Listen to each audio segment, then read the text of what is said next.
आत्मा की खोज, अनंत शक्ति, आनंद और शांति, ईश्वरीय भक्ति के लिए जुड़े रहें हमारे चैनल से। आपका अपना चैनल गुरु अशोक तिवारी, लाइक और सब्सक्राइब करना ना भूलें। धन्यवाद। जय माता की, जय परशुराम। श्री गणेशाय नमः।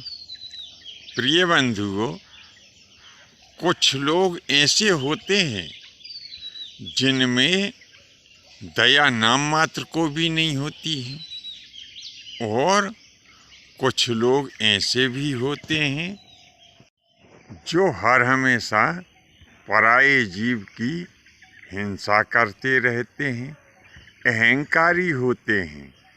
इतना अहंकार होता है कुछ लोगों के भीतर, उनके सामने आप कितने भी बड़े ज्ञानी व्यक्ति को बिठा दो, लेकिन अहंकारी व्यक्ति अपने आप को ही सबसे बड़ा ज्ञानी, सबसे बड़ा समझदार मानता है।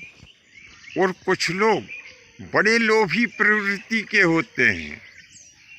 इन्हें इतना लोभ होता है कि यह जहाँ अपना फायदा देखते हैं वहाँ उचित और अनुचित, सत्य और असत्य का भी विचार नहीं करते, किसी के सुख और दुख का भी विचार नहीं करते। बस उन्हें तो यह रहता है कि अपने को फायदा हो जाए, दूसरे को नुकसान होता हो तो हो जाए, दूसरे को कष्ट पहुंचता हो तो भले ही पहुंचे, लेकिन अपना फायदा होना चाहिए। तो कुछ लोग ऐसे भी होते हैं। और कुछ लोग चुगली करने में बड़े ही निपुण होते हैं। अरे इतने निपुण होते हैं कि हम आपको बता दें कि जैसे कोई भोजन प्रसादी तैयार करने वाला व्यक्ति भोजन प्रसादी के लिए जब सब्जी बनाता है तो स्वाद बढ़ाने के लिए उसमें अनेक प्रकार की चटपटी, खट्टी, मीठी, स्वादिष्ट वस्तुएं डालता है। इसी प्रकार से ये चुगलखोर जो होते हैं ना, चुगली करते समय बातों में स्वाद का ऐसा झोल डालते हैं कि आप पूछिए ही मत।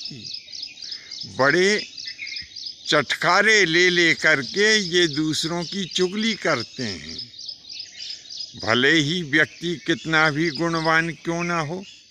जब ये चुगलखोर किसी गुणवान व्यक्ति की भी जब चुगली करते हैं तो क्या होता, उसके सारे अच्छे गुणों को दबा देते हैं।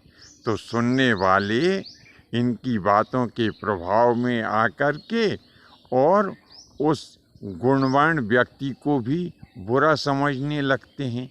ऐसे होते हैं ये चुगलखोर।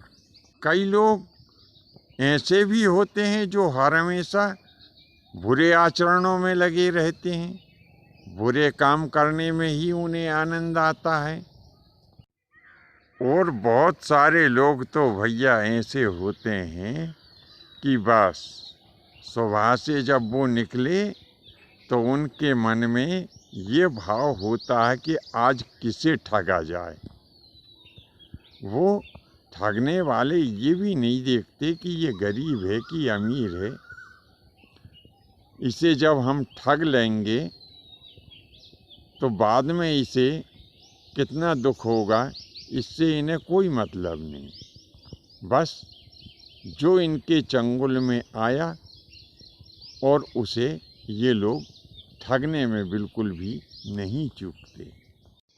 तो ऐसे लोगों के बारे में शास्त्रों में बताया है कि ये लोग कभी भी पूजनीय नहीं होते हैं, कभी भी इनकी पूजा नहीं करना चाहिए।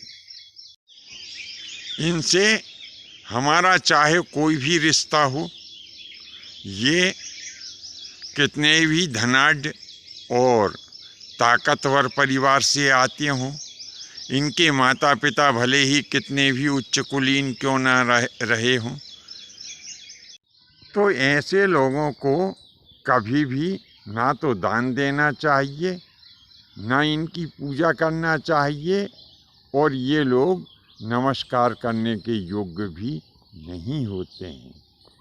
यदि हम ऐसे दुष्ट आचरण वाले प्राणियों को दान देंगे, इन्हें नमस्कार करेंगे अथवा इनकी पूजन करेंगे, तो निश्चित ही हमें नरक की प्राप्ति होगी।